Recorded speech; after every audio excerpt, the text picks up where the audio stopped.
It wasn't a temporary supply chain glitch.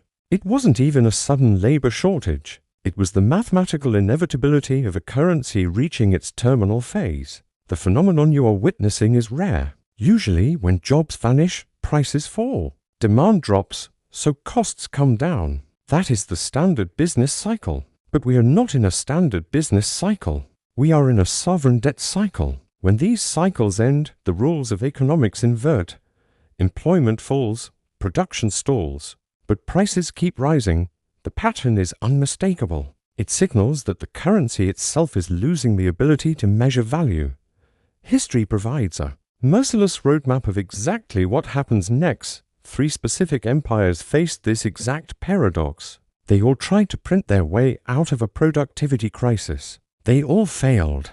First, look at the Roman Empire. The timeline anchors around the crisis of the 3rd century, but the rot began earlier. By 274 AD, the silver content of the denarius had collapsed. Emperors like Aurelian tried to reform it, but the trust was gone. The cost of maintaining the legions exceeded the empire's tax revenue. The incentive was to debase the coinage rather than cut spending. Prices skyrocketed, but the economy was shrinking. Trade routes were dangerous. Farms were abandoned. In 301 AD, Emperor Diocletian issued the Edict on Maximum Prices. He tried to legislate the cost of wheat and labor. The penalty for violation was death. The result was not stability. It was a total collapse of the supply chain. Merchants simply stopped selling. Goods disappeared from the markets entirely. Consider the perspective of a Roman shopkeeper in Antioch. If he sold his grain at the state-mandated price, he lost money. If he raised his price to cover costs, he risked execution. Under these constraints, the rational move was to close the shop. Unemployment surged. The urban middle class was hollowed out.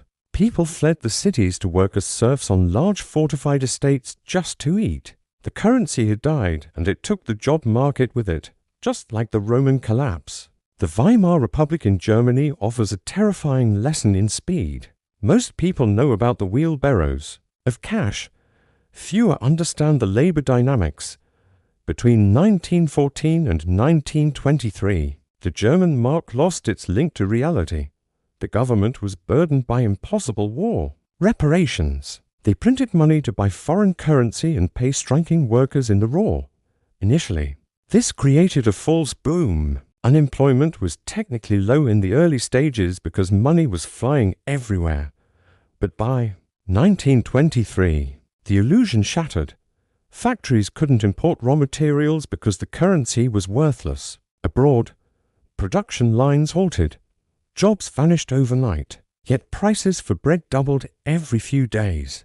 A factory clerk in Berlin might receive a pay raise of 1 million marks, only to find it couldn't buy a single egg by evening. The middle-class teachers, civil servants, doctors saw their life savings evaporate. They had no assets, only paper. When the jobs stopped, they had nothing to trade for survival. Just like the Weimar collapse, the British Empire in the 1970s faced a slow-motion version of this stagflation. The timeline anchors on the 1976 sterling crisis. The United Kingdom, once the master of global finance, became known as the sick man of Europe. The government was committed to full employment and expanded welfare, but productivity was stagnant. To bridge the gap, they expanded the money supply. The result was the worst of both worlds. Inflation hit 24% in 1975. Simultaneously, unemployment began a steady climb that would plague the nation for a decade.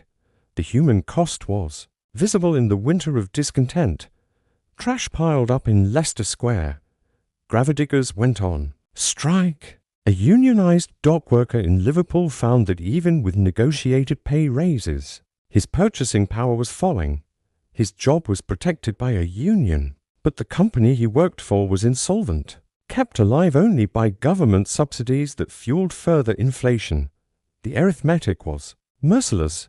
You cannot print productivity. Eventually, the market forces a correction. For Britain, it ended in humiliation. The government was forced to ask the IMF for a bailout, surrendering its economic sovereignty to stabilize the pound. The pattern repeats in 7 distinct stages. Stage 1 is sound money.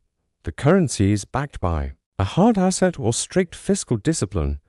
The economy grows based on savings and production. Stage 2 is the layering of liabilities.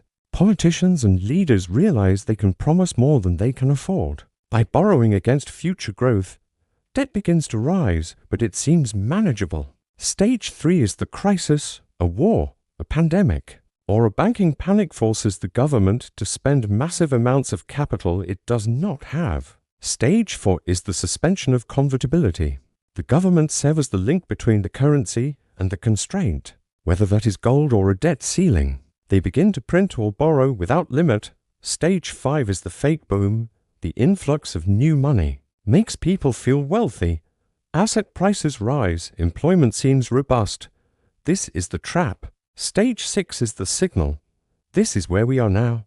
The stimulus wears off, but the debt remains. The currency has been diluted, causing prices to stay high, however. The real economy, the actual buying and selling of goods, slows down under the weight of inflation. Jobs begin to vanish, yet the cost of living continues to climb. Stage 7 is the reset. The system clears the bad debt, usually through a new currency, a default, or a massive revaluation of hard assets, just like Britain in the 1970s. Current data suggests the United States and much of the West are firmly entrenched in Stage 6. We see the tech sector shedding tens of thousands of high-paying jobs. We see manufacturing orders contracting. Yet, check the price of insurance, food and energy. They are not crashing, they are grinding higher. The counter-argument often presented is that technology is deflationary. Optimists argue that AI and automation will lower costs so dramatically that prices will eventually fall, saving the consumer. While technology is indeed a deflationary force, this view ignores the monetary reality.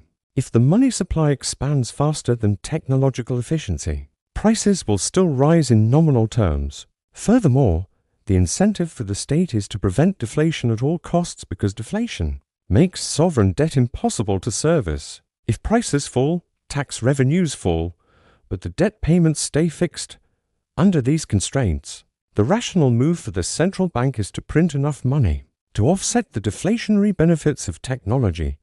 The result is that you lose your job to a machine, but your rent still goes up because the currency is being debased. We are approaching the endgames, and they inevitably follow a specific order. The first endgame is controlled decline. This is often called financial repression. Governments keep interest rates below the rate of inflation. This slowly transfers wealth from savers to the state. We saw this in the United States immediately after World War II, from 1945 to 1951, where the Fed capped yields to inflate away war debt. It is a slow bleed for the middle class. The second end game is chaotic collapse. If the controlled decline fails and the bond market revolts, the currency enters a death spiral. This happened in the Soviet Union in 1991. The political structure disintegrated. The ruble collapsed and state assets were seized by insiders. It is a period of maximum danger and opportunity, where paper wealth goes to zero and hard assets become the only currency.